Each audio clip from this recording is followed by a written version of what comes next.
There we go. There we go. We are here. We are here. Let's see here. Get my microphone. Hold on. Hold on. Hold on. I got voice isolation on. All right, cool. That way you're not getting everything else. Now, microphone in. What's up, Ebony? What's up, Isaiah Edwards? Appreciate y'all for joining me live. I'm talking about the snitches. The gangster snitches. Keefe D, the gangster snitch. Ain't that a bitch? The gangster snitch is getting locked up.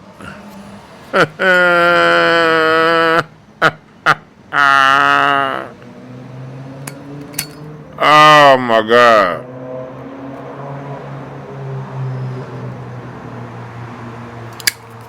I had to come to y'all from the porch tonight so I could smoke a blunt, maybe two, and talk to y'all about this.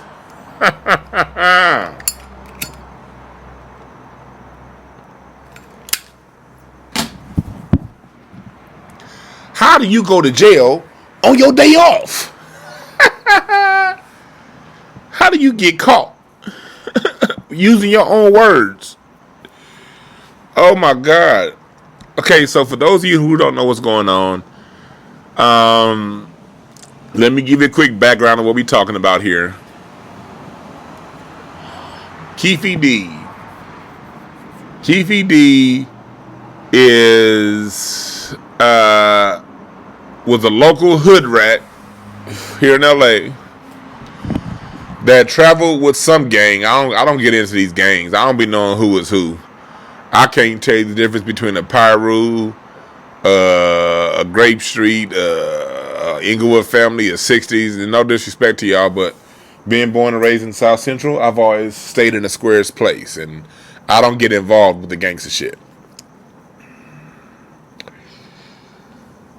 So Keefe D is from one of these local gangs out here, or was, and he traveled with the crew that was supposedly or allegedly, and he was allegedly in the car that shots rang out to kill Tupac.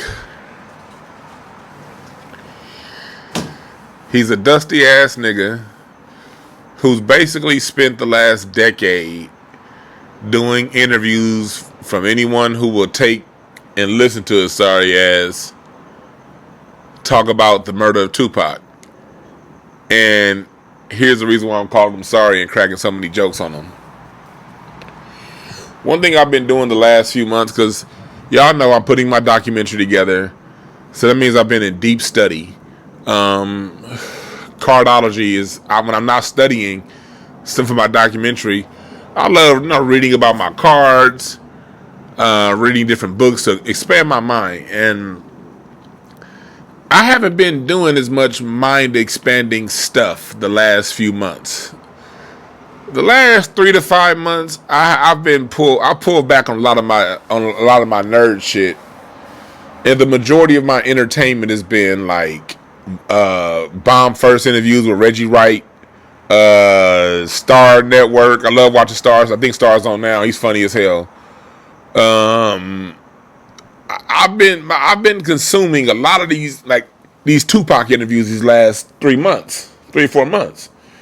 And it's crazy too, because I've never given a fuck. Because I still feel that the people who ultimately killed Tupac was them folks. Yeah, nigga may have pulled the trigger, but it was them folks that had it all orchestrated and allowed whatever nigga that pulled that trigger to get away. That's how I feel. So whoever they arrest or accuse, to me that's just inconsequential. It's not the people who pulled the trigger that killed Malcolm X. Yeah, that's the nigga that pulled the trigger, but I understand how this country works. The nigga that pulled the trigger ain't necessarily the culprit of the crime, if you dig what I'm saying. But that only goes for people out there that can think. If you're a thinker, the nigga that pulled the trigger ain't always the reason why the person that ends up dead ain't even though they pulled the trigger, they're not the mastermind and the reason as to why that person's dead. And that's how I feel about Tupac. That's how I feel about Dr. King's murder. That's how I feel about whoever killed Dr. Sabi. Even though he didn't die from a gunshot wound, he died in that prison. Whatever happens is inconsequential. Whoever pulled the trigger or did whatever they did to ultimately put a major black person or person that was anti-government in the ground was orchestrated by the people up top. So I don't give a fuck about Keefe D, whether he did it or not. You know what I mean? So I'm going to start off by saying that. But these last few months, since I've been so deep in study with everything else, with this documentary, I've been feeling my fuck off time. I've been listening, I used to listen to Tariq, Jason Black. I used to listen to them almost all day, almost every, not every day because they're not on every day. But I used to listen to them a hell of a lot more. I used to listen to certain Brother Rich, Black Magic 363, and a lot of that informative stuff. I ain't been able to get into none of that lately because I've just been in a season to where the only thing I want to do outside of my studies for my documentary is watch fuckery, watch bullshit. And the bullshit I've been watching is these Reggie White interviews and these Mob James interviews on Bomb First. I've been watching Art of Dialogue, those interviews he had with Keefe D. And I spent a few months just listening to a whole bunch of old Keefe D interviews and current Keefe D interviews. And the whole time I was thinking, this dumb motherfucker's talking a whole lot. You really gonna get on the internet and say that you the one that passed the gun to the person who ultimately killed Tupac, who Orlando Anderson, according to you, your nephew. So your nephew dead, been dead since the 90s, and you going all across the internet basically snitching out your nephew. Here's my question, chat room. What happened to the gangsters? Here's why I have such a big issue with it. Here's why we're talking about this. What's up, Jeff Brown? Here's why I have such an issue with it. Bruh, again, like I said, I was born and raised in South Central LA. What's up, Markeith? Universal Trappers. My apologies, chat room. I have not acknowledged you guys. I appreciate y'all for listening. Hit the like button, hit the share. Y'all know I fuck with y'all. You niggas listen to me in the dark. So I ain't got to put on no major production for y'all to listen to what I got to say. So from the bottom of my heart, as much shit as I may talk to y'all in the chat room, whatever, I love y'all. Just to let you know that. So I want to acknowledge y'all and thank y'all for jumping up in here. I don't take this shit for granted. I just hit 17,000 subscribers last night, and it's all been off no drama. I ain't done no celebrity interviews. I don't talk about bullshit, and y'all rock with me doing everything they told me that couldn't be done. They told me that black people don't want information. They told me black people only want slapstick. They told me you can't do anything on YouTube unless you're talking about gossip of the day. And everybody in here is proof that that's some bullshit. It's black people out there that want information, that want to exchange, that want to talk. So that's all of y'all. So I appreciate y'all. And we building this channel slow and steady. You know what I mean? We building this channel slow and steady, but it's growing. And I appreciate this, and it's all because of y'all. So again, I want to thank y'all for that, for real. I don't think I get to say that enough. And I be spending a lot of time asking y'all to buy shit. But you know what I mean? If you notice, some shows I don't even advertise because it's not about buying stuff. It's not about you spending money with me all the time. You know that for those of you who want to spend money with me, cool. But this is really a labor of love, and from my heart that I do this shit. And everything else comes after that, you know? So again, thank y'all. But anyway, like this dude, what happened to the gangsters, y'all? Again, I was at my cousin's funeral last week. Again, rest in peace, my cousin, CC. Rest in peace. My cousin CC was a gangster.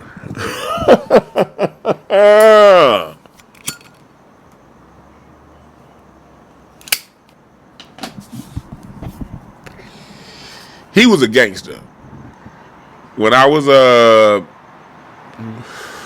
at his repast,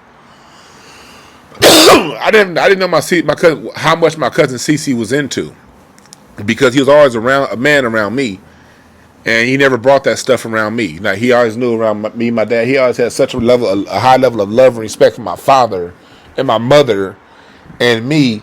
CC never played gangster around us. He was always, and around me. That's my cousin. And all of my cousins at that repast, they were telling stories about shit that they was doing in the 90s and the 2000s. And I was like, hold on. You niggas was doing all that? And they were like, well, CC dead and gone now, so we can tell you some of this stuff, DeWan, but they still didn't tell me much. Because my cousins was gangsters. They don't talk. And that's what I'm used to being around. I'm used to being around the gangsters I'm used to being around are quiet about what they do. You know what I mean? Because most of them got trapped into what they do by circumstance. What the fuck is wrong with today's gangsters? Yeah, no good, baby, or Babyface, no good? Yeah, no good, that's my cousin. And when I found out his street name was No Good, I was like, oh shit. I didn't even know my cousin's street name was No Good until like 5 years ago. And I was like, cousin, nigga, your name is No Good?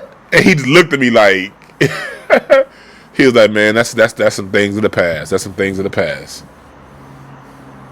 I didn't even know his name was No Good. That's how I didn't get involved in his life. Babyface Loc, so you knew my cousin? Man, salute to you, bruh. The fact that you knew my cousin's street name to let me know that you knew my cousin. So yeah. Salute to you, man. Salute to you. You knew my cousin. That's dope. That's dope. You knew Cuzzo. That's dope. That's dope. That's dope. I got somebody in the chat room that knew my cousin. But my cousin was a gangster. But my cousin didn't say shit. He didn't talk. The only thing my cousin CC talked about was his kids and his wife. He just talked about wanting to be a better husband to his wife, and he always talked about his two girls, and then that boy he had during the pandemic. Oh shit! My cousin is in the chat room. Damien, that's my blood cousin in the chat room. Hey, David, I'm talking about I'm telling some stories about being around y'all last week, like the difference between gangsters and these niggas on the internet. And like I said, my cousins, man, they ain't tell me shit. And because that's cats that are real gangsters are thrown into that situation through circumstances. And it ain't really nothing that they brag about and talk and boast about and tell stories about and go on Vlad TV about. But what do you have now?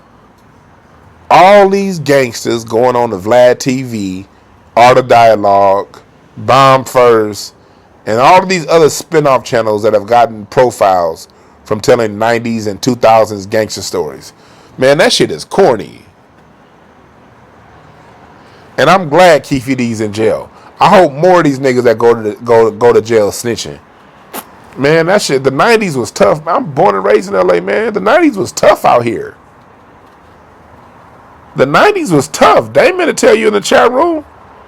That's my cousin Damon in the chat room right now. He was in the middle of all that.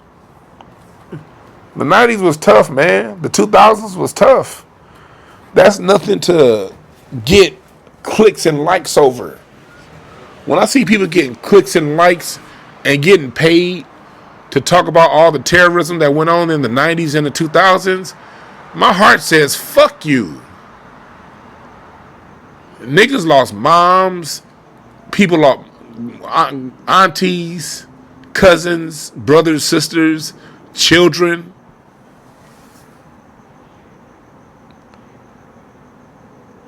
All over what was going on during that time.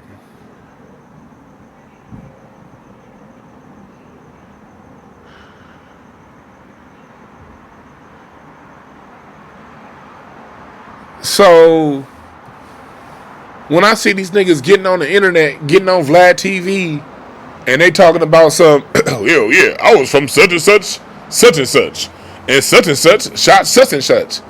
That was somebody's daughter that was caught in the crossfire. And excuse me. I don't mean to say forget. That was a wrong choice of words. Aside from the actual victims and the family members of the victims, what about the vicarious trauma that caused to the children in the park? When these niggas get on the internet talking about them shooting somebody in the park, well, that's 20 kids that saw somebody laid out on the ground. That's 20, 30 kids that for the rest of their life is going to remember that dead body laid out. And that trauma is going to play an effect as to how that child saw that person laid out on the ground lives the rest of their life. I know. Because I wasn't no gangster. I was never involved in no gangster shit. But I was that kid that looked up and saw a girl's body laid out because some niggas trying to shoot somebody else and shot her instead. I was that 8-year-old that had to watch a girl die from getting shot. I was that 7-year-old that had to see a man get shot in the arm and run try to rush himself to the hospital. I still to this day don't know if that man made it or not. I was in my 20s. I was a teenager having to see people walk up to a car and get dumped on while they at a parking at a stoplight. Seeing somebody dump on somebody in a stoplight. I had to live that shit, man, and that fucked my head up. Shouldn't no 10-year-old see nobody die?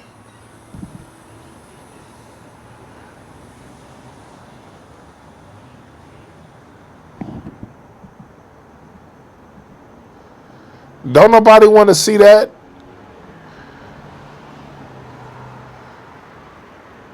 But I had to grow up in that shit, man. I don't play gangster. I don't play gangster. The gangsters I know, like when I look at my cousins, man, I look at the situation my cousin who passed away that he was raised in.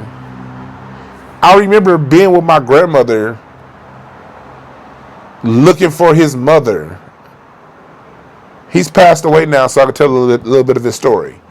But I remember in 87, 86, 80, my grandma, because his mother was on the streets. And she was a victim of that 80s crack era. That crack era fucked us up, man. I remember being in the car with my grandmother searching motel to motel to find my aunt, Georgette. And so my grandmother could give my aunt a loaf of bread, some sandwich meat, and a few dollars to get through the week. Because she got caught in that sickness of these drugs that this government pushed on us. And so since my aunt Georgette got caught up in the sickness this government pushed up on us, she couldn't be there for my cousins. And she ended up dying when my cousins was children. My cousin's mom died when he was like, what, 7 or 8? You know what I mean? When she was alive, it was hard. So he got put up in an environment to where he had to figure it out on his own. Got falsely accused or something. Got put in prison on some false charges. Out of all the shit he did, well, ended up getting him put up in jail with something he didn't do. And he got out and he had to live a life that was put in front of him. I know my cousin Cece's heart. I remember my cousin Cece when he, this is the 90s, when he was being raised by my other aunt, my great aunt, when he was being raised by her. My cousin Cece would call my mom every Saturday to see if she was going to pick him up to take him to church. And right now, I don't want to hear, if you got negative things to say about the church, this ain't the time. I don't go to church no more. We all know what the church does, yada, yada, yada. Last thing I need is one of you too smart for your own britches ass niggas diverting the conversation, talking about how bad the church is. Shut the fuck up. I'm talking about it from the church from the point of view of people who want to get their heart right. Church is a place that people go to to straighten out the matters of their heart. You know, church is where people go. That's where we're taught and socialized. We're socialized that church is going to make things better. That it's going to help us. And my cousin, when he was a teenager, when he was in middle school, he just knew, he just had this heart for wanting to do right. So when I heard his street name was Baby No Good, I was like, cousin? And now I knew, I could look at how cousin walked around and how he dressed and everything. I knew he done did some shit. Now I'm not here to tell y'all I'm not being naive. Now I didn't think he was all innocent, but I knew my cousin's heart, and I knew my cousin wouldn't have been a gangster if he didn't have to be a gangster. Is what I'm trying to say. My cousin No Good would not have been a gangster had he not had to be a gangster. That's what I'm saying.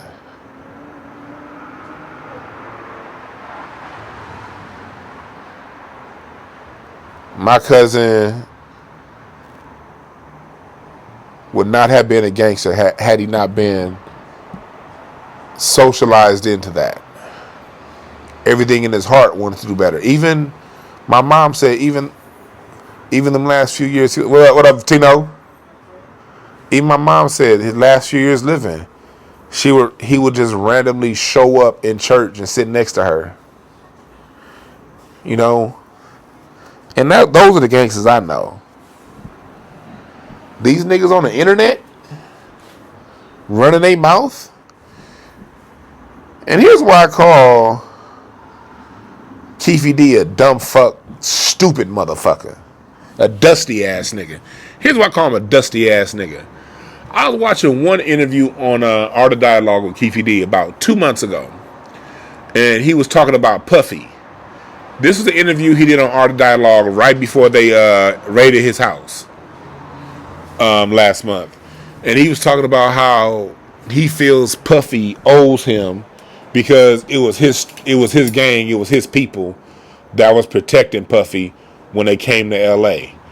And he talking about he was saying something like, well, Puffy paid this person and he paid that person. I want to get broke off too. Look, man, anytime I hear a grown-ass man talking about he thinks he's owed some money for a favor he did back in the 90s, and you in your fucking 50s, you a dusty-ass nigga. You a dusty-ass nigga. If you talking about, and I don't even like Puffy. And hell, I find it funny that he got investigated.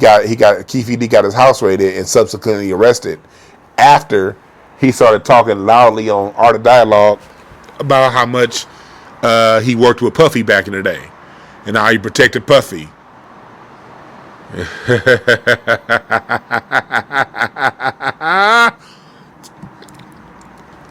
The minute 90s gangster niggas started talking about shit he was doing with Puffy, now all of a sudden he in jail.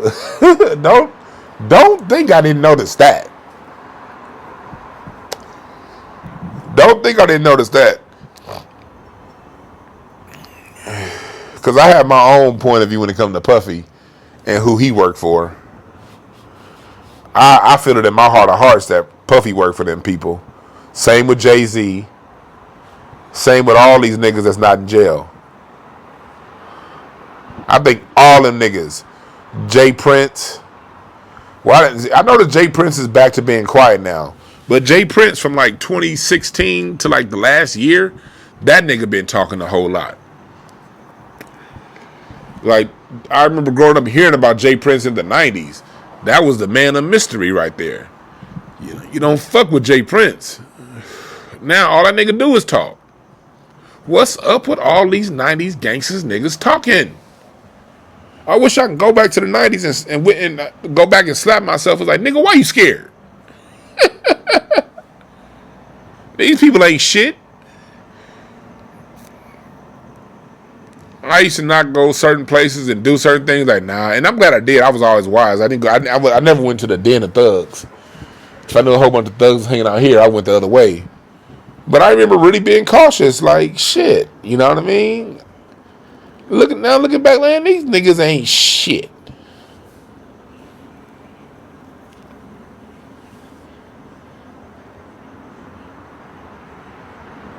So, that's a good point, Jack. Audrey said Puffy should have sent him some money to shut up. I bet he got something else up his sleeve that can go. He can use against Puffy. Possibly.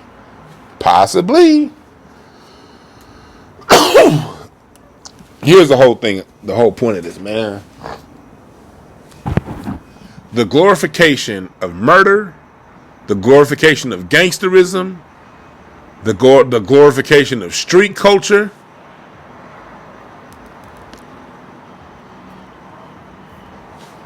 That shit's done. Finished. Over.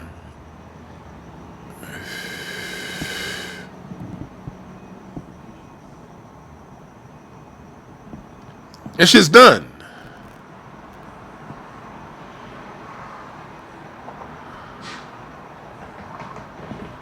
It's over.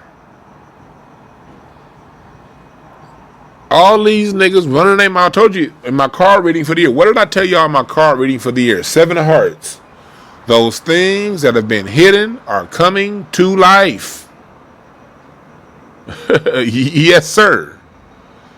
Yes, sir. Yes, sir. All of those things that have been happening underneath, who is coming up and will be revealed. And has that not been happening all year? Did I not tell you niggas this past December? Did I? Press the number 1 if you remember my card reading show from last December.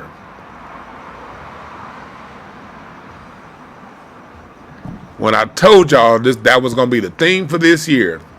Niggas getting exposed. Press the number 1 if you remember me telling you that 9 months ago.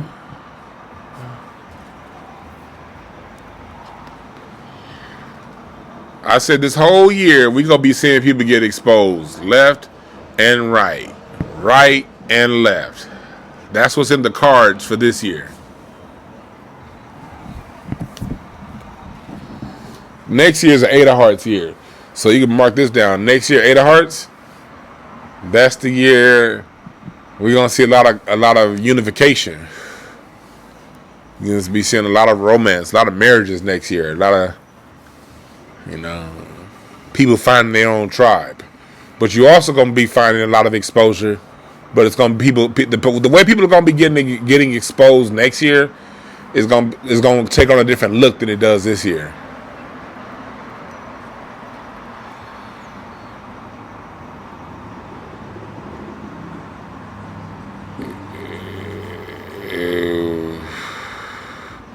You right about that, Kid Cash. Puffy was giving Nas X love after he danced on the devil's lap. Yep.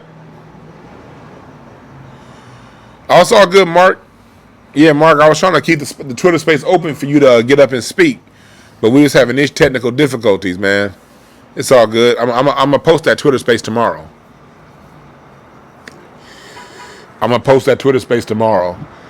The one we did on West Coast Hip Hop. What's up, Miriam? What's up, Lamaj? Yeah, so that's what we're dealing with right now, man. Look, man. These 90s gangsters niggas, y'all days is done, man.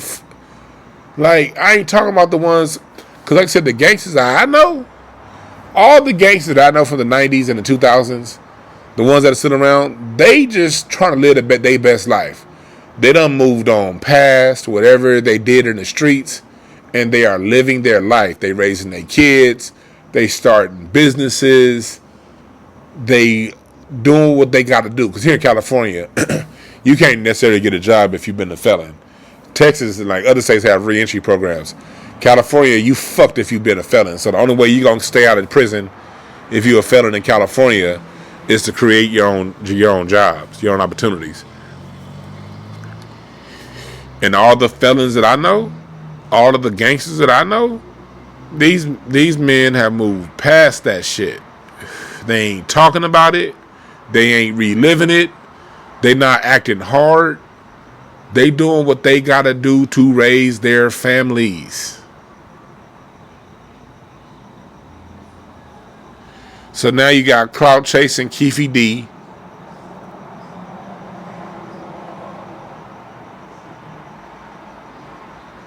Now we got Keefe D running around here. It's a lot of them niggas. You got Keefe. It's all kind of niggas out there. I don't even want to say all their names. Y'all watch. I unsubscribed from Vlad like 3 years ago, so I don't know who's on Vlad anymore. But you got Boosie. Look at Boosie. Boosie been indicted on them gun charges. Look at Boosie. You got Boosie and Keefe. Two gangster niggas that all they do is run their goddamn mouth. Done ran their mouth into some goddamn charges. 7 of Hearts, nigga. I told y'all this shit was coming back in December. Yeah, I'm taking the victory lap. Because people be like, man, when Dwann read them cards, man, I get scared. I don't know, when Dwann read them cards, I leaves. I'm scared of Dwann's card reading. All right. Be scared all you want. I use the cards just to look at the trends of what's gonna happen, so I can position myself to be safe, regardless of what may go right or wrong. You dig?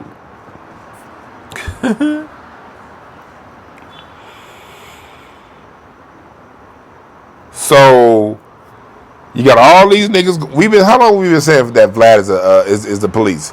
Katt's been saying Vlad's the police for like 10 years. I caught on about 6 or 7 years ago, and I finally unsubscribed about 3 years ago. Vlad is the police. But Vlad ain't even got to do nothing. These dumb niggas they seek out Vlad. They looking for Vlad to tell their goddamn stories. You dumb motherfuckers. You dumb motherfuckers. It's a whole cottage industry on YouTube of people talking about Tupac's murder.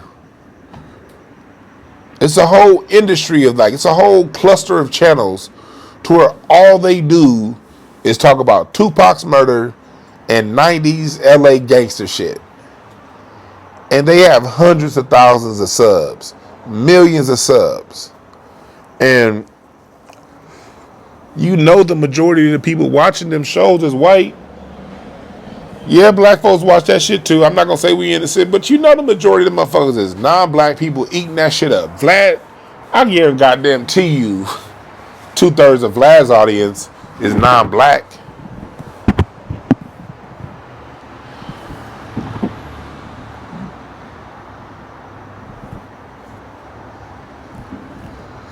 You know what I mean? You're right. No Jumper's a new Vlad. Yep. And you got these niggas, all these so-called gangster niggas from back in the day volunteering to go on these white boys' platforms and snitch on themselves. I'm glad Keefe D's in prison. I'm glad Boosie got arrested. And even if it's some petty shit, bruh, you on the radar because you talk too goddamn much. I do not support 90s gangster niggas running their fucking mouth. I was a kid in the 90s. I still, to this day, I saw that woman get shot and killed. It was in 1990. Me and my dad was getting ready to go somewhere. And it was a Monday, because I know it was Monday because my dad was off on Mondays. That was his off day. I had gotten home from school, and that was the only day I came home from school on time. Other than that, I had to stay on the after-school program. But I gotten home from school. Dorsey High School was like right across the street, well, a few blocks over. But I could see Dorsey High School from our front window. I lived on Chesapeake. I could see Dorsey High School from our front window. And I'll never forget, I still have flashbacks till this fucking day. I got on my knees to hit record on the VCR. Me and my dad was getting ready to go to Culver City. He had to he was doing something in Culver City. And so my dad, it was Oprah was interviewing somebody. I forgot who Oprah was interviewing. I think she was interviewing Michael Jordan or something like that. And we wanted to see Oprah interview Michael Jordan. I think it was Michael Jordan. I don't remember that part because of what happened after that. I just remember hitting record on the VCR. And then right when I hit record, I looked up and I saw this dude with an afro hop out of a van that was gold and start shooting into the crowd as people were leaving out of Dorsey High School. And I saw a girl hit the ground. I can't forget that, y'all.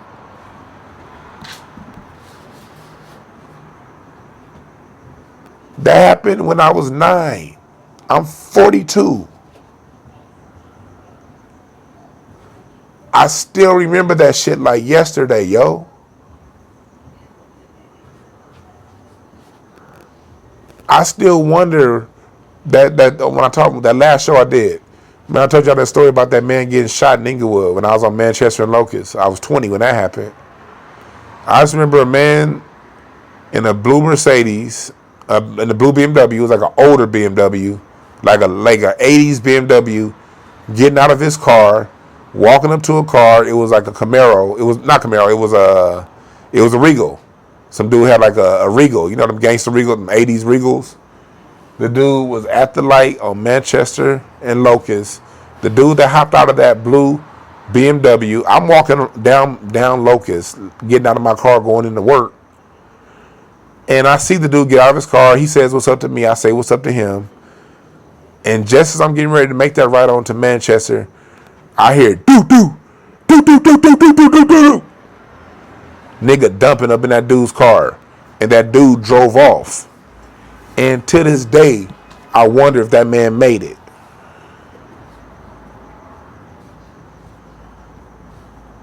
That's why I talk the way I talk about these fake ass 90s gangster niggas. I wasn't involved in that lifestyle. But I have imprinted memories that have shaped how I move on earth because of these gangster niggas. They've done things in my environment that have altered my perception, calloused me in a lot of ways. When Columbine happened in 1999, when that Columbine shooting happened, I didn't have any heart space for those kids because I was thinking, well, schools get shot up all the time. I still, to this day, when it comes to the school shootings, I've learned how to get more compassion, but I didn't necessarily have compassion on school shootings. Why?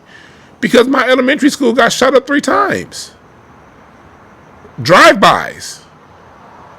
I'll never forget, sometimes you have somebody in the chat, he's not in here now, Mr. C. Neal, Chris Neal. He be in the chat room sometimes, he's one of my moderators. We was in elementary school. We at recess. All I want to do is play basketball. That's all I want to do is play basketball. And I see this car come by and do a drive-by on my fucking elementary school campus because they wanted to shoot the dude that worked the program. The dude that worked, you know, the person that when you were in elementary school, they work on the yard. What's that person called? Like the teacher's assistant or whatever, the people who help out in the yard. Well, one of those dudes was a Crip. And so they was trying to get him, and we couldn't go outside and play recess for a week because of that gangster activity. Fuck them 90s gangsters that go around talking about that shit and making money off of it. Salute to the gangsters that's raising their kids, that's moved on, or they going back to the hood to help people out, to make the hood a better place. Salute to you, brothers and sisters. Salute to the brothers and sisters that went through that. Now they're reaching back to the young folks so they ain't got to go through that. That's where my love is. My love is to you. If you talking about some gangster shit of the 90s and the 2000s, and you saying, okay, but here's my program. Here, we raise. Salute to the gangsters in Compton. Do y'all know about 10 years ago, the potholes were so bad here in Compton. Well, I don't live in Compton, but Compton is like the next city over, a few cities over from me. I can get to Compton in 15 minutes. When you started going to Compton, the potholes were real bad. Do you know a lot of them ex-felons, ex-gangsters got together and raised $500,000? And they all had skills on how to fix potholes because they learned that in prison. They had $500,000 that they said that they raised privately to fix all the potholes in Compton, and all the former street niggas was gonna have jobs and do it. The reason why it didn't go through was because the Mexican City Council said no, because they hated the black mayor Asia Brown. Black female mayor Asia Brown, black former gangsters got together, raised $500,000 fucking dollars to fix all the potholes in Compton, and the Mexican City Council said no.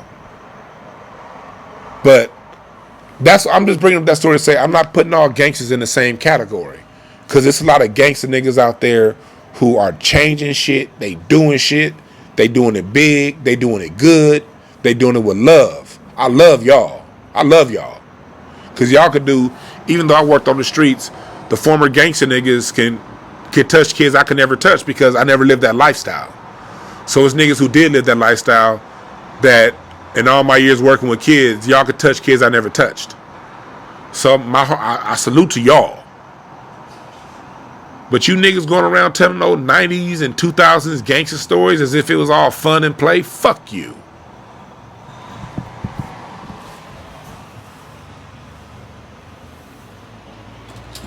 Fuck you.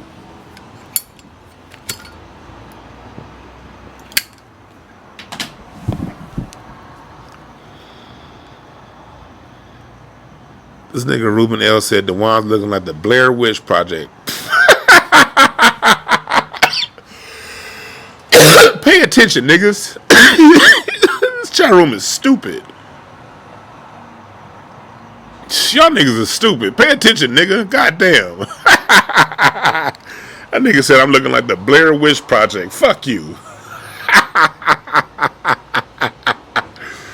Again, salute to the chat room, man. Look, y'all know I got shit for sale, but I'm not here to sell y'all nothing tonight, man. I just wanna smoke a blunt and converse with y'all tonight. That's what tonight's about. Smoking this blunt and we conversing tonight. We talking, chat room. What's up? That's right, positive influence. I see former drug dealers with construction businesses. I know former gangsters that own bars, cigar lounges.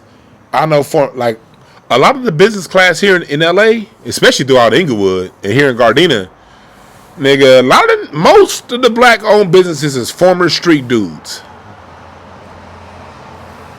You know, my comedy career wouldn't be where it is if it, let me put this thing let me say this shit straight out. My comedy career would not have been where it was without former street dudes and pimps. Let me say it again. I thank the street dudes, especially the former street dudes, the former pimps. It was former pimps that invested in me first. It was former street dudes that owned the bars for me to perform comedy at here in South Central LA.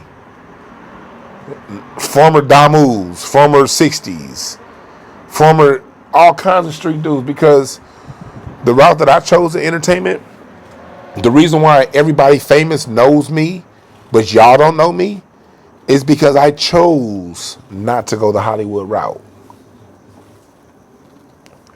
I chose that route. I saw in 2012, 2013, I had to be on some sissy shit or I had to be on some coon shit to make it. I said, fuck y'all. So I honed my comedy skills in bars, the family room, former football players, former street niggas, former hustlers that flipped their money into the bar, the local bar and grill, that flipped their money into a burger shack or a wing stop or something. Those are the people that provided a chitlin circuit for me here in LA to practice my jokes when Hollywood didn't want me. When Hollywood said, DeWann, you're too cerebral, for black people, it was the bars and the nightclubs created by the former street niggas that provided me an opportunity to practice my jokes. You dig what I'm saying?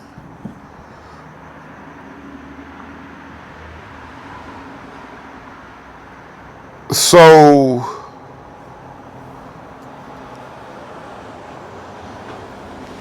that's what it is.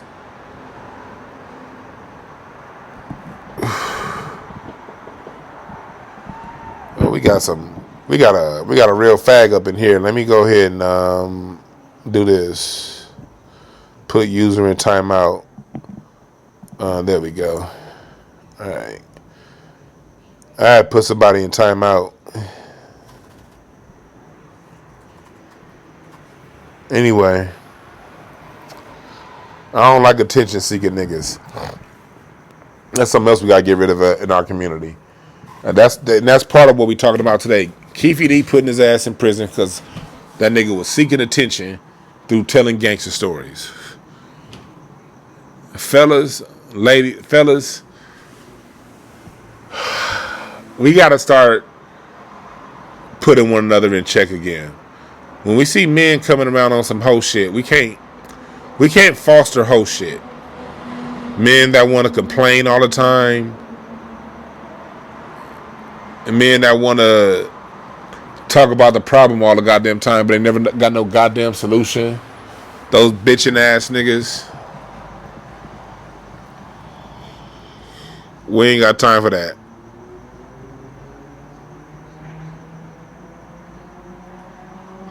Lori Brown said, real talk, while I cook smothered chicken gravy. And goddamn, Lori, shit. Lori over here cooking a southern fried home style meal.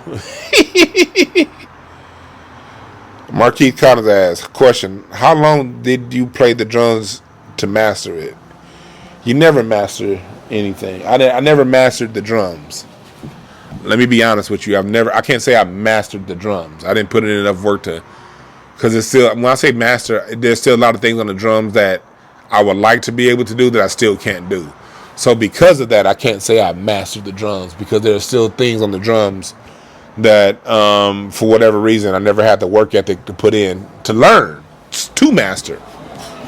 But to play the drums, put it this, from the first, I picked up a pair of sticks for the first time when I started taking it serious, September 1995. By December 1995, I was on stage playing with jazz band and playing with the jazz band. By March 96. So what's that? About 7 months? Within 7 months, I was on stage playing in front of people, and I haven't been off stage. And I stayed on stage playing in front of people for as long as I wanted. I purposely stopped playing regularly in 2011 because the drums. When you do comedy, you realize that all you gotta do is show up with your voice and leave. When you're a drummer, you gotta lug a big ass drum set from gig to gig to gig to gig. So it became easier. Comedy's easier for me is easier for me because it's far more convenient. So when comedy became my primary means of creativity, I stopped playing the drums as much. But to answer your question, how long did it take me to get to the point to where I could play any beat? About 2 years, 3 years, about 3 years. It took me about 2 or 3 years to get to the point to where I could basically play any beat you throw at me. About 2 years. By the time I was 6, I started playing drums when I was 14. By the time I was 16, 17, I could play any beat you throw at me. Hopefully that answers your question. What other questions y'all got?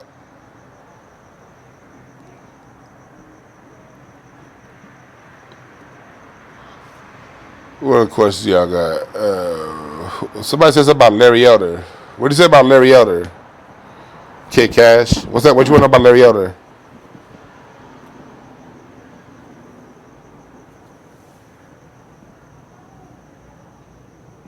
See, I couldn't play the drums on no Timberland for Real and Dre. Their music was too easy.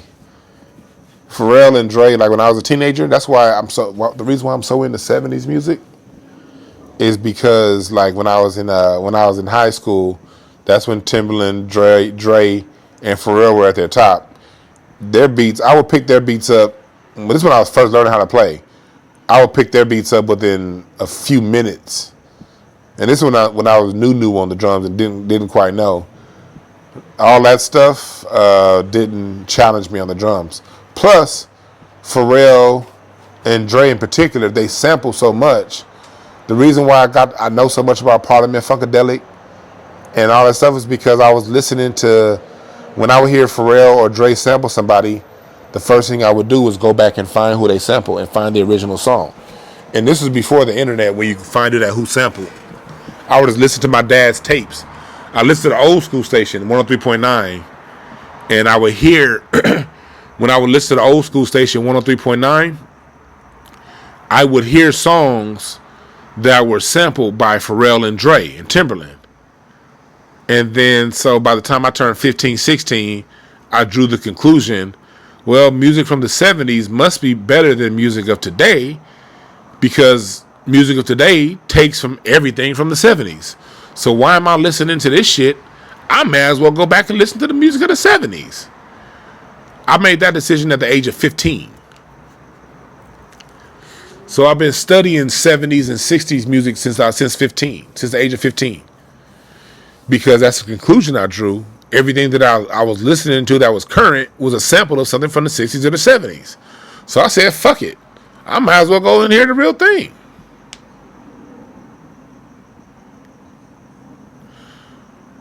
What's up? What's up, Deja? Good seeing you. What's up, T-Dog? Isaiah Edwards. Isaiah Edwards asks, why don't I like Snowfall? Because that's my city. White people are making money off my trauma. Fuck Snowfall. I've never watched, and they got an African dude playing the LA nigga. Fuck Snowfall. One, they stole Freeway Rick's story. That's number one. Just our principle. I don't like when people get their shit stolen. Just our principle. That's number one. Two, it's a bunch of white boys making money off my trauma.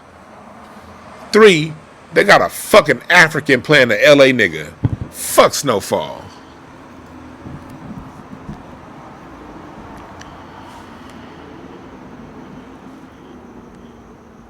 What do I think? What's up, Emmanuel? Good seeing you, my brother. Emmanuel asks, what about that Dame Lillard trade? Yeah, they're making it easy for the Greek Freak. That's what I'm thinking, Emmanuel. The Bucks are gonna win 2 or 3. They should win 2 or 3 championships with Dame Lillard. But what's going to happen is they're going to give Giannis the Finals MVP. Regardless of what happens, Giannis is going to win Finals MVP, and he'll be given credit for those Dame Lillard championships as a way to further legitimize foreign-born players in the NBA. So yeah, I feel you on that, Emmanuel. Stanley asks, Larry Elder was on Van Rachel's broadcast the other day, and he couldn't address his own platform. Oh yeah, Stanley, that's to that thing, because Larry Elder was been going around talking about the fatherlessness within the black community, but lately people have been asking him, okay, what's your solution? And that's what you do, black people. You get right to the solutions. You don't argue back and forth with people. Let me give you guys $100,000 of free game. I say $100,000 because the bachelor's degree that I got, that's about how much it'll cost you today. $50,000 if you go to a state school. So I'm gonna give you $50,000 worth of game.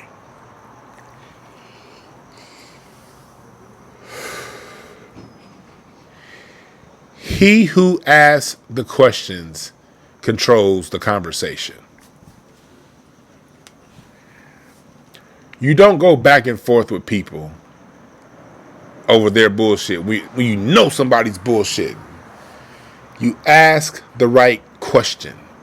And the right question is always, okay, if someone's complaining about underlying issue, okay, what's your solution?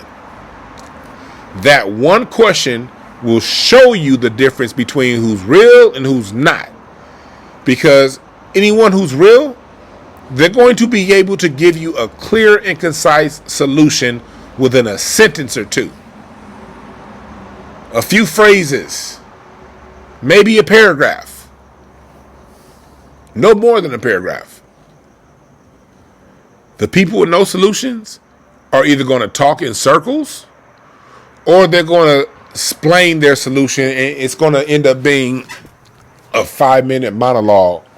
Anybody whose solution is a 3, 4, 5-minute monologue, that means they don't know what the fuck they talking about.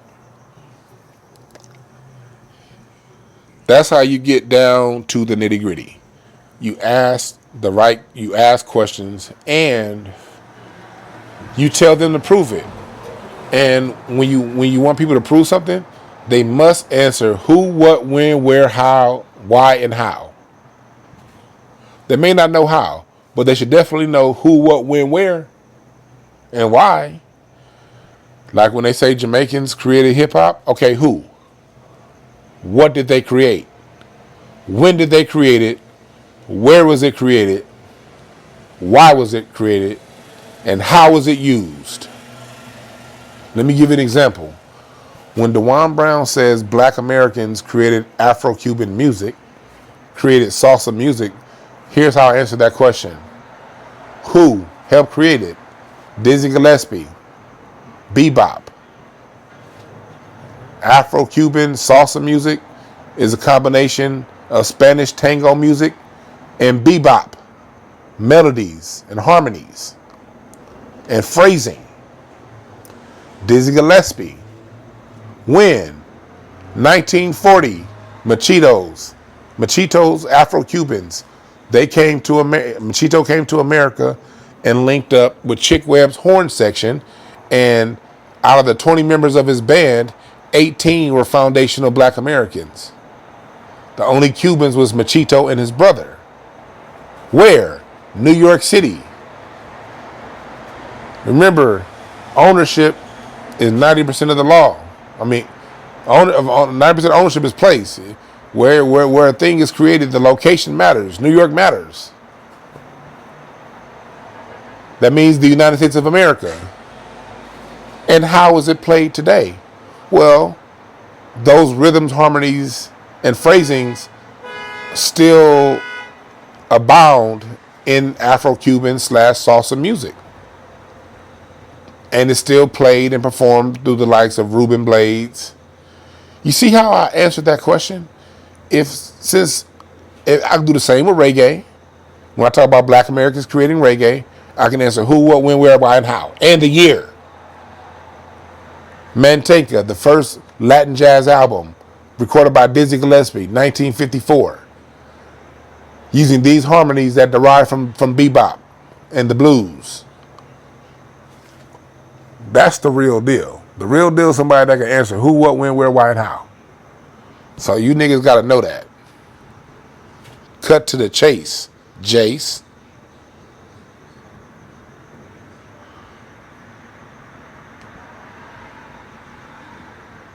Yeah, Snowfall was John Singleton. John Singleton worked, but John Singleton helped steal the story.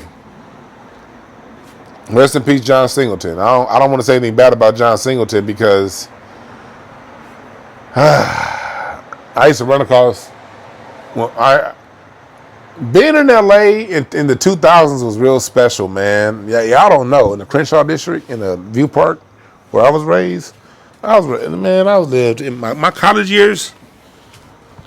I lived over off Slauson and Overhill, and you would see Nipsey Hussle on the corner selling his CDs, and then you would walk in a Sashi Teriyaki House or Puerto Nuevo or Simply Wholesome, and you see John Singleton, because he lived right up the street from us. You'd see, Byron Scott. You'd see Magic Johnson. You'd see, even though Magic lived in Beverly Hills, Magic still would spend time down in the black neighborhood. So seeing Maddie at Simply Wholesome Whole Food spot, that was normal. That was a time in L.A. That was a time. Rest in peace, John Singleton. Rest in peace, Nipsey. And rest in peace, Ray. Ray's, if you guys are from L.A., person number one, if you're from L.A. and you've been at Sashi Teriyaki House on Slauson and Overhill, I'm going to see how L.A. you niggas are. If any L.A. niggas in here, person number one, if you ever been to Sashi Teriyaki House on Slauson and Overhill. It was a black man that worked there for years named Ray. Ray died during COVID. And Ray was in shape. I used to hoop with Ray. Me and Ray used to ride our bikes from Westchester Park to Venice, play basketball at Westchester Park for 2 or 3 hours, get on our bikes and ride them to Venice Beach, hoop for another 2 or 3 hours, ride our bikes back to Westchester Park, and then put the bikes back in my truck and come back. And Ray was 50, Ray was like 50, and I was like 21. Y'all remember Ray? It was a black dude with hazel. It was a black dude with hazel eyes. The black dude with hazel eyes. He died a couple years ago of a heart attack. Good dude. Good dude.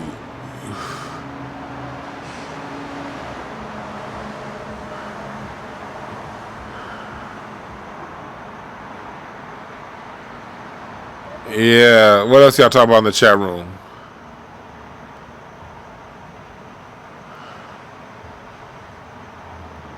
This nigga said, did Jimmy Butler bust Rachel Nichols' cheeks? Probably so.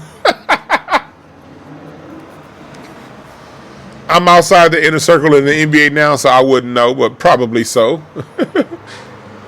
All of my inner circle NBA stories come from like 2003 to 2015. 2003 to 2015. I have a lot of inner circle NBA stories. I could tell you if it's yes or no. But the Rachel Nichols thing happened in 2020. All of my friends that were in the NBA, like, are now coaching either in college or somewhere else, in Europe somewhere. None of my contacts are still coaching in the NBA.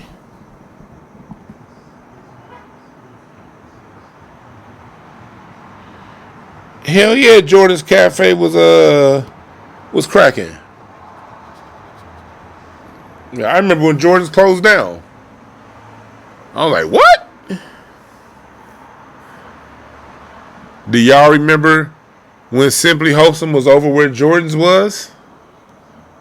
Let's see how many of you niggas remember that.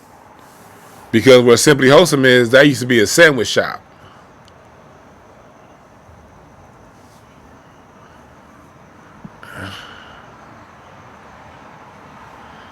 SC versus Colorado. Colorado's probably going to lose. SC probably going to win. Because Colorado's front seven on defense ain't shit. And they front five on offense ain't shit. The game is won between the trenches. Don't matter how good the coaching is. If you can't win the line of scrimmage, you're going to lose football games. Yeah, no, I don't really watch football like that no more, but I'll tell a lot of you niggas, I forgot more football than most of you niggas are ever going to know. Fresh Prince of Martin. Martin, nigga, come on now. That's an easy one. Fresh Prince. And I like Fresh Prince too, but I don't know. I watch Fresh Prince every now and again. I'll watch a Fresh Prince replay. Like last week, I was in a hotel, and the stupid ass hotel didn't have streaming, so and they didn't have a DVR, so you had to watch what was on TV. And it was like a Fresh Prince marathon, and I remember I watched it. I watched like 3 or 4 episodes, and that was the most Fresh Prince I've watched in years. But I don't think no more than a month goes by without me watching the episode of Martin. I may not watch it a lot, but I can tell you right now, don't know more than a month. I'll be flipping through the TV shows, through the TV channels, and if I see Martin's on, I'll stop and watch that shit to this day.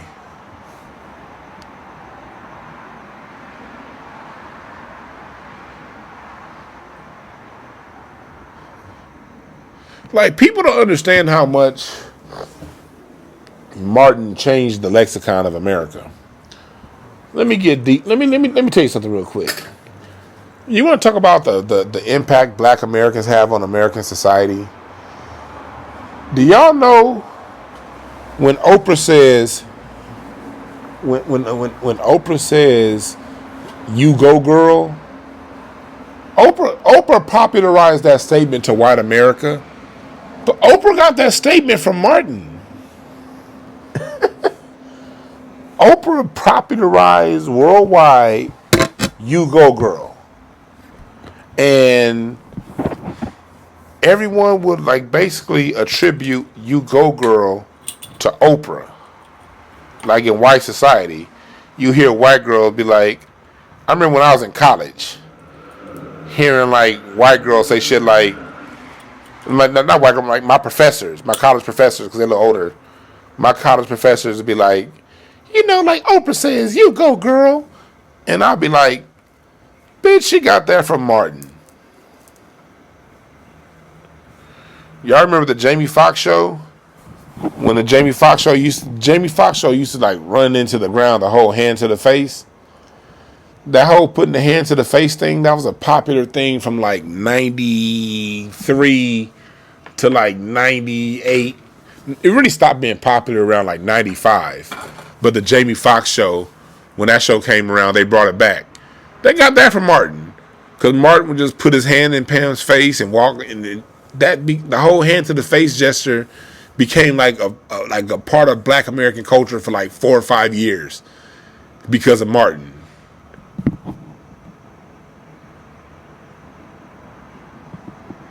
You know?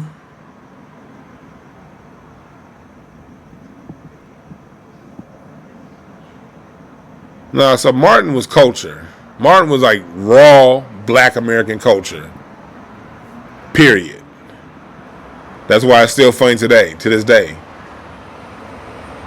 There was no Norman Lear white boy in the way. You know what I mean?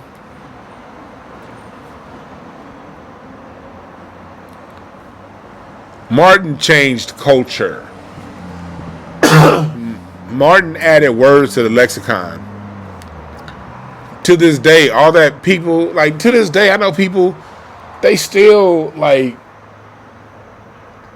you look at comics, they all use the Martin body language. Martin brought that body language to comedy. For real, for real. His body language was on another level than any other comic ever. Martin brought that body language. So when you see Kevin Hart making all these little funny, that's Martin. This is one dude I know. I used to go to church with. And this nigga swear he Martin. Like, I swear to God, like when I was at the Hollywood Bowl a couple weeks ago, I saw him there. Good dude. I'm not gonna hear the shit on him, whatever. But I just remember he used to love Martin when we was kids. And till this day, the way he walks, like the way he cracks jokes, the way he laughs, I be looking at this nigga like, this nigga still think he Martin. Nigga, we are in 2023, bruh.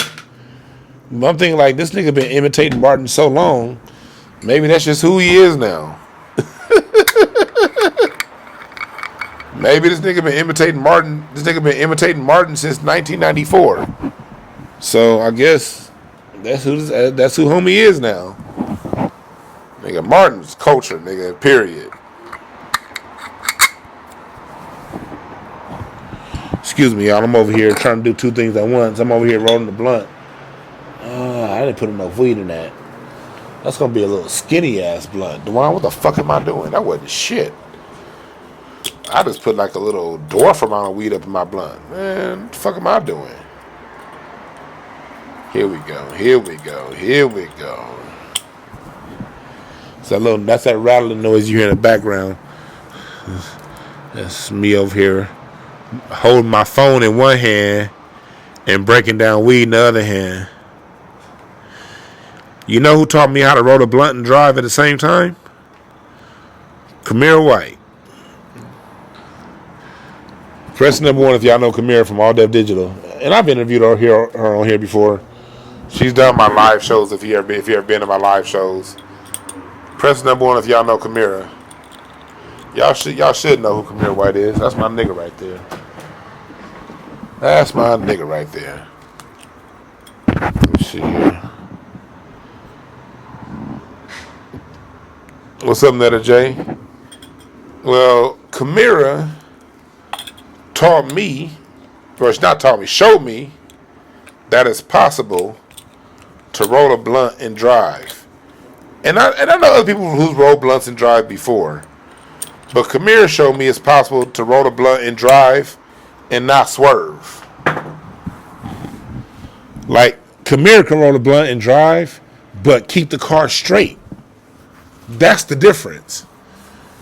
Like, that shit doesn't, and she keeps a safe distance between the next car in front of her. We went to a show one time, and I picked Kamira up, and she was driving a Mercedes. And she just pulled the blunt out and was just like, I was like, I'll roll it. She's like, no, I got it. Rolled that whole clean. Well, that's very powerful. I roll a blunt drive like nothing nowadays. But this was like 10 or 15 years. This is like 10 years ago. Hell, I rolled a blunt and drove about a week ago. But my car got that automatic lane assist to where, like, I ain't got to put my hands on the steering wheel. My car stay in the lane, so that's easy to do now.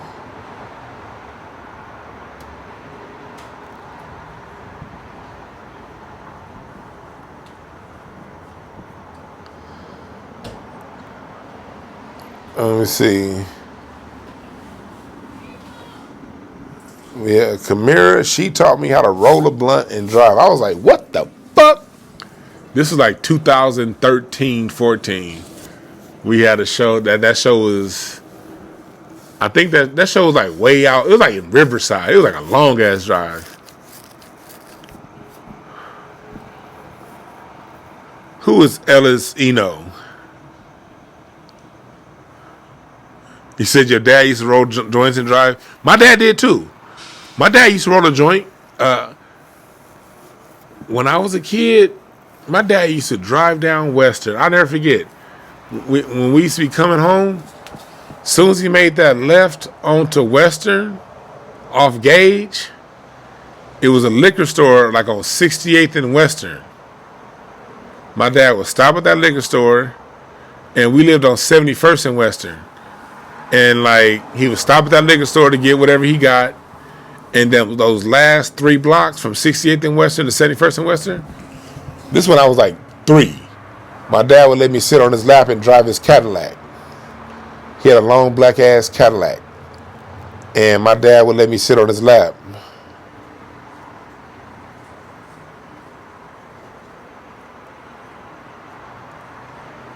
And Jason Ellis. Yeah, man. Yeah, man. So, and my dad used to let me sit on his goddamn lap. And see, back in the 80s, parents was reckless. I remember my dad used to have he used to put a crack open his Budweiser inside the brown paper bag and drive. And I'd be sitting in the front seat. And I remember I used to go, like, when we used to go to the store, I would get like a Pepsi or some shit, a can of Pepsi or a can of Hawaiian Punch, and drink that shit out of a brown paper bag like my dad. I got pictures of my dad smoking a joint with me sitting on his lap when I was like a year old or 6 months old.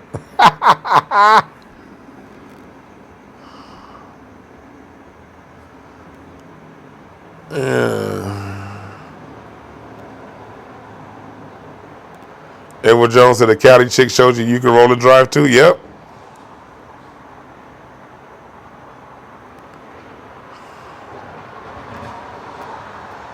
Oh yeah, Jason. Yeah. I'll be forgetting. Let me tell y'all something. If I ever read you, I promise you I will not remember what I read you about. Sometimes I be feeling a little bit rude because people be like, remember when you read me and you said, I'd be like, nah, I don't remember none of that. I be channeling during my readings. I be channeling. That's spirit talking. And then when spirit done talking, I'm out. Yeah, you about the good old days, man. Our parents, if you grew up in the 80s, our parents didn't give a fuck, boy. I used to be on 58th and Broadway, in between Broadway, like right, basically Slauson and Broadway. We'd be out there playing freeze tag till 1 in the morning sometimes. And we talking 1987, 1988, when machine guns was going off like crazy. Tech 9s and shit. I used to ride my bike to the beach from the Crenshaw district. And my dad used to drink beer and drive. My uncle Mike, I love my Uncle Michael. My Uncle Mike, I remember this was like probably like 87, 88. We going somewhere, like we driving through the city, like he's driving me somewhere, and he was smoking up joint while he was driving. I'll never forget, we driving down Rodeo Road, we coming up on Crenshaw, going east, and he said, hey, shout dog, because my uncle used to call me short dog. He called my dad dog and called me short dog. Hey, short dog, look at this. See, this is what I do when the police roll up. And he took the joint, put it on his tongue, and put it in his mouth and held it there. And was like, so when the police put up next to me, mind you, I'm like 8 years old. I don't even know weed is illegal. I'm a naive ass kid. I'm thinking since my dad smoked weed, it's not illegal. My dad do it. I was a naive little kid. I didn't think my dad would do it. I thought shit, I didn't know weed was illegal. I thought since my dad smoked weed, it was legal. So my Michael was telling me, you do this. I'm like, what's this for? And then he's like, no, man, weed is illegal. If I get caught with this, man, no. Let me use them old nigga words. Old niggas didn't say caught. He was like, man, if I get busted with this, man, they'd lock me up if I get busted with this. Hey, press the number 1 if you remember all them old niggas that's older than us. That's what they used to say back in the day. Man, I got busted. Man, the police came around, man, and they busted me. All the old niggas said busted. They didn't say caught. We say caught. They say busted. Uncle Michael's like, man, the police would bust me if I had this weed in this joint. They saw I had this joint in this car. I said all that to say, why the fuck was my uncle telling me at 8 years old how to hide a blunt from the police?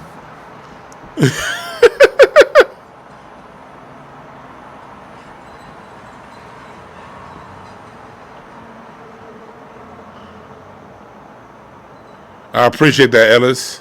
I appreciate that. You listened and did the work. Like, all I do is do the reading, man. After I do the reading, it's up to you to do the work. You know what I mean? So, salute to you. When I read people, it's up to you. I give you the high side and the low side of the probabilities and the direction. But it's up to you to walk down that direction. So, when you make the choice to walk down that path, you got to give yourself credit first. Always give yourself credit. Give yourself credit before you give me credit, because you decided to pay for a reading. My readings aren't cheap. I'll tell you right now, my readings are expensive for a reason. I'm a busy man. I don't like fucking around. So, yeah, my readings are $350. Only people getting a reading from me are people who feel they need a reading. The spirit is pushing them in that way. People aren't spending $350 for entertainment. And it's priced that way for a reason. I don't do this just to say, hey, look how many people I read. Like, no. I want people who are serious about this. And you get a reading and you do the work, you got to give yourself credit. You listen to your spirit. You opened up your wallet. You responded to my email. You clicked yes on the Zoom invite. You listened for an hour. And after you listened for an hour, you did the work. I'm just the channel, homie. For real, for real. You need to shout out yourself, brother.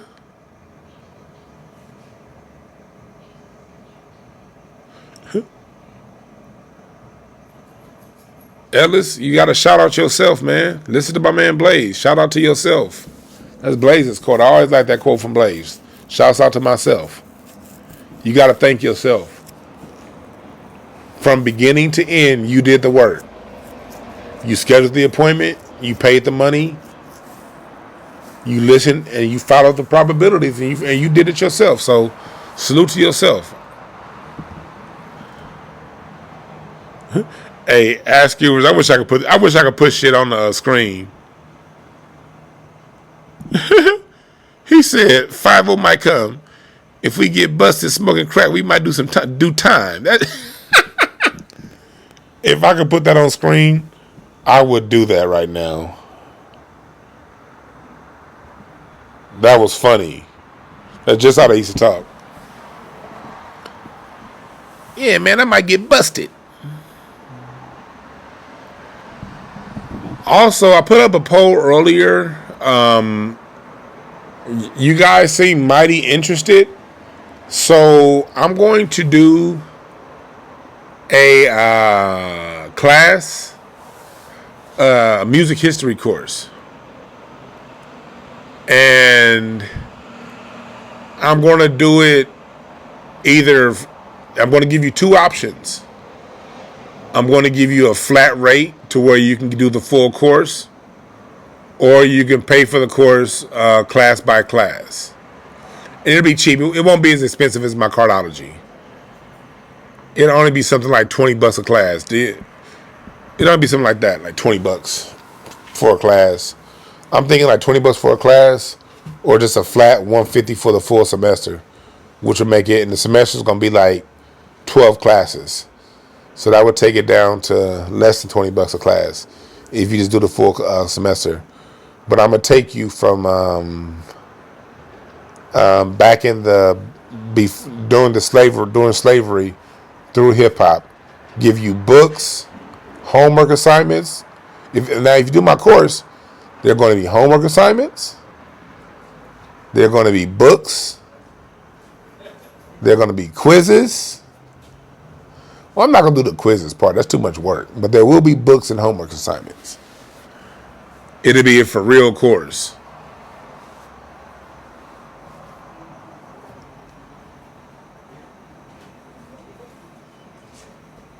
A lot of y'all seem interested in that. What's up, Brian?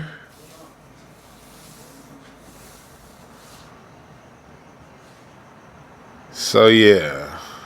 What's up, Bruce?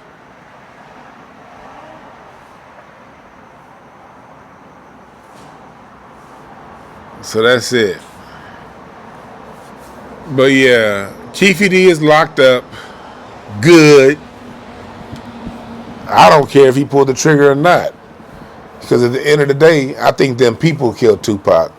Whatever useless nigga they got to pull the trigger is inconsequential, just like his life is, ultimately. Them folks was going to get Tupac come hell or high water. Just like they was going to get Malcolm and King come hell or high water. But spending the last 10, 15 years, Keefe D, running your goddamn mouth, making money off of the trauma of the streets of the 1990s, that ain't cool. And it's not cool that Boosie, all these so-called gangster niggas go around talking to white people about black trauma and making money off of it. Do y'all know when I was in therapy in 2016, 17, I didn't know that. My therapist had to show me that I still had PTSD from shootings I witnessed in the 90s.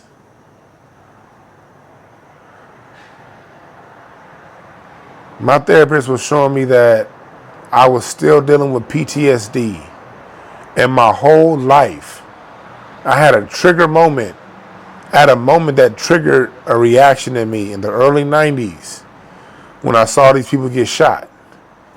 That the trauma response that I've been living by for the next 30 years was in reaction to a moment that I witnessed.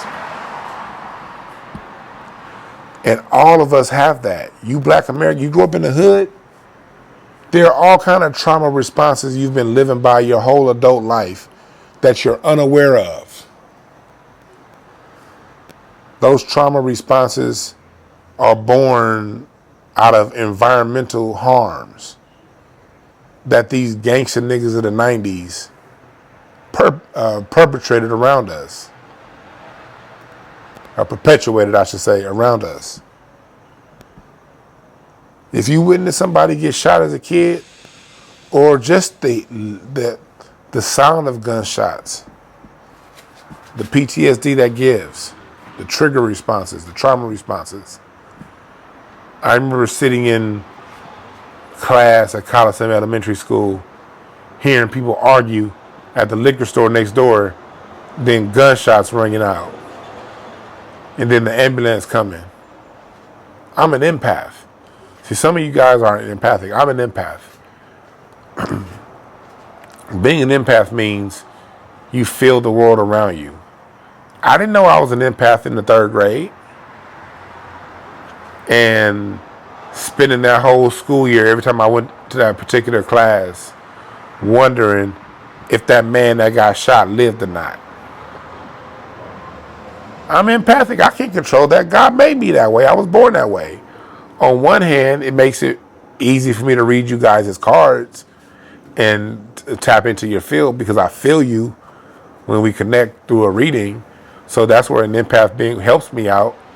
Being an empath helps me in my comedy world because I can make people laugh because I can feel anyone in my environment and I know how to make you laugh. Anyone who spent any kind of time around me, I'm going to make you laugh because that's fucking easy for me. Because I can feel. Being an empath has helped me as a drummer because when I played a lot, I had a feeling. I could feel the music, feel the changes. But when you're a 4-year-old, when you're a boy in the 4th grade taking a math test and you hear somebody get shot, well, being an empath means your heart goes out to that person. And you wonder if they made it or not. And then you stack that trauma on top of the trauma of seeing that girl get shot in front of you in the 3rd grade. You stack that trauma on top of being a part of 3 different drive-bys in my house because they wanted to shoot my neighbor, but them dumb niggas couldn't shoot, so they shot my house up. And listening, do you guys know what it sounds like to hear bullets hitting the stucco? Thanking God that none of those bullets went through a window. I know what it's like to hear bullets hitting the stucco of my home. Multiple bullets. Thanking God none of them went through the window.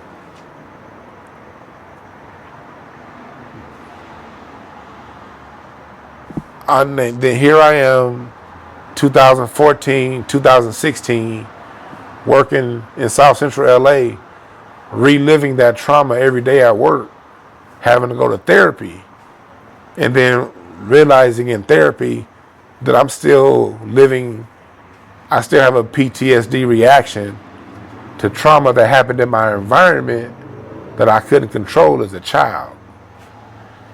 I'm speaking about my story, but every person in here got a similar story, just in a different environment. For some of you guys, it may not have been bullets and gunshots. It may have been abusive family members or an abusive environment at church or at school or whatever. And then you go ahead and relive these traumas over and over and over again. There are people in life who acted in a fucked up manner and it somehow affected you. Everybody in here listening to me experienced a certain level of trauma that did not directly involve you. It involved two dickheads doing stupid shit. Now, every time I turn on YouTube, I gotta listen to these niggas brag about what they was doing in the 90s. Fuck these niggas.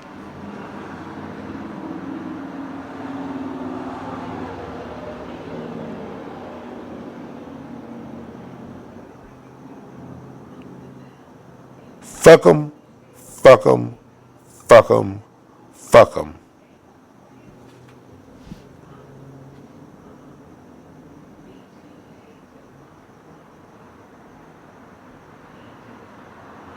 On my Twitter space yesterday, again, I'm gonna post that Twitter space tomorrow. My homegirl Patrice talked about growing up on 49th in Vermont, 49th in Normandy, and having that police light shine in your window. Have you guys ever experienced that? See, people who grew up in other parts of the country, especially like if you grew up like in New York, there's too many fucking high rises to have a police light, to have a police helicopter. But here in South Central, man, that police helicopter was over your house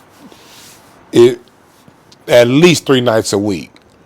2 a.m, that helicopter flying low, and it's shining that bright ass light in your house because it's looking for somebody that may have jumped in your backyard or whatever. And that light is shining through your curtains. Your curtains are not strong enough to block out that police light, and you getting woken up. All because, and the reason why that's happening is because there's a whole bunch of ignorant ass niggas in your neighborhood shooting each other and shit. Again, salute to the gangsters that moved on and did something with it. I love them kind of niggas. I love the Nipsey Hussle style gangsters. I love the gangsters that move on and do something with it. I ain't talking about y'all. I'm talking about these niggas that get on the internet and act like that shit was cool. Keefe D, I'm glad you in jail, nigga. That's one less nigga to talk about 90s gangster shit. We need to lock more of these niggas up. Biz Marti, he said the helicopter still trigger you. Yeah.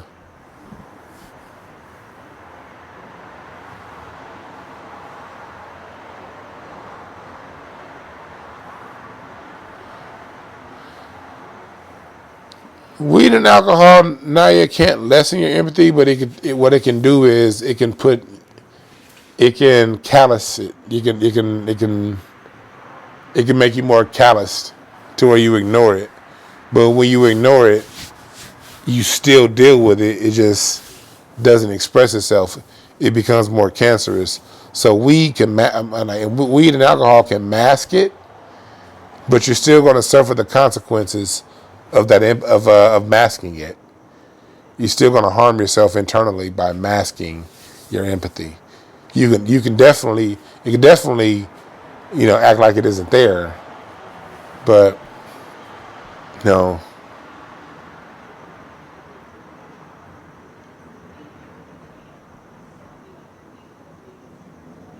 Yeah, so y'all had him in DC, Netta? Yeah.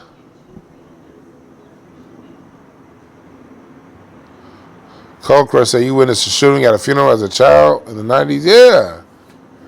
Hell, I was traumatized at my cousin's funeral because I wasn't there, but I was right down the street from the Inglewood Cemetery when they had a major shootout, like in 2003.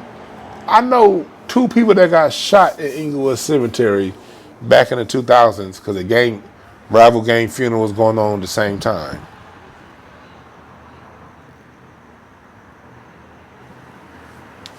You know what, I smoke a lot of weed, Nia. You know, and then tell me if I'm pronouncing your name wrong, Nia D.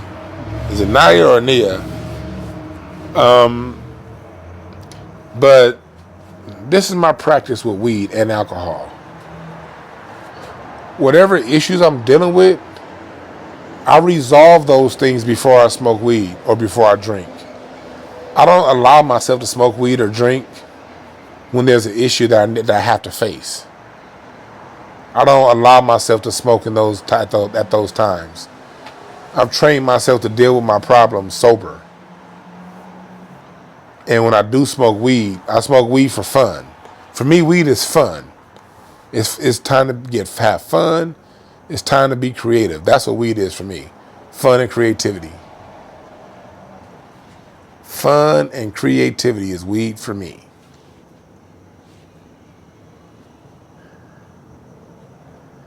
If it's issue time, problem time, that's sober time. Nah, yeah, okay.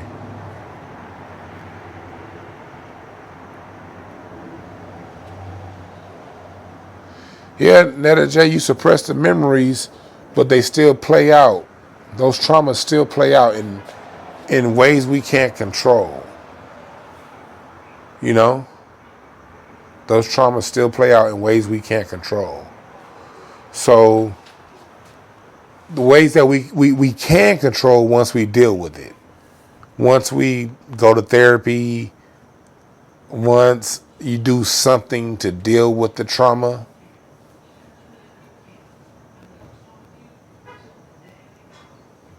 then at that point, you know, you can let it go. But if you've never dealt with it, if you just locked it away in the vault, it comes out at the most inopportune times.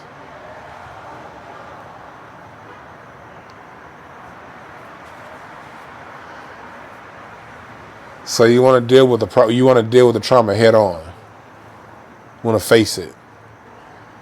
But I said that to say, man, I'm glad Keefe D's locked up. You want to go around talking about you the one that handed Tupac the murder weapon to Tupac. You want to fuel this industry that just makes money off of black trauma. Those days are over with, y'all. The cards done showed me. Them days are over with. That's it. It's the old paradigm. That paradigm is done. Donezo. Finished.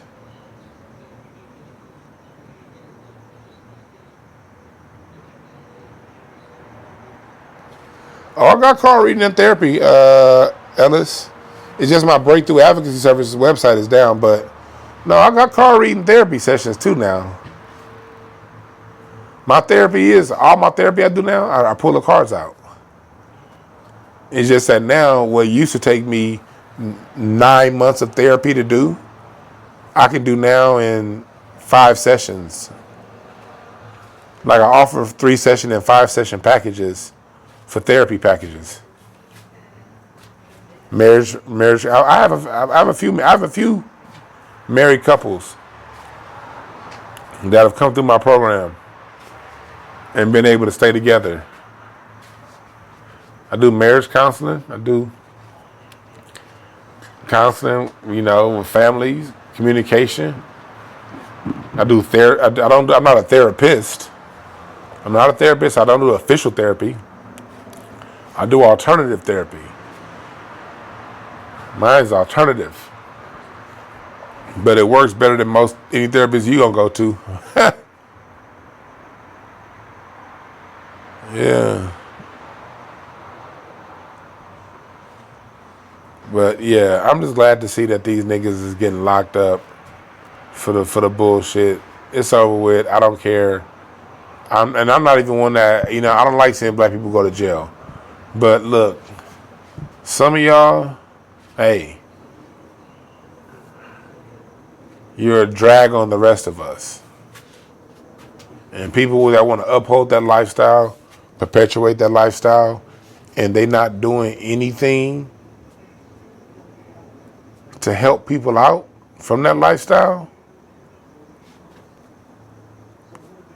fuck them.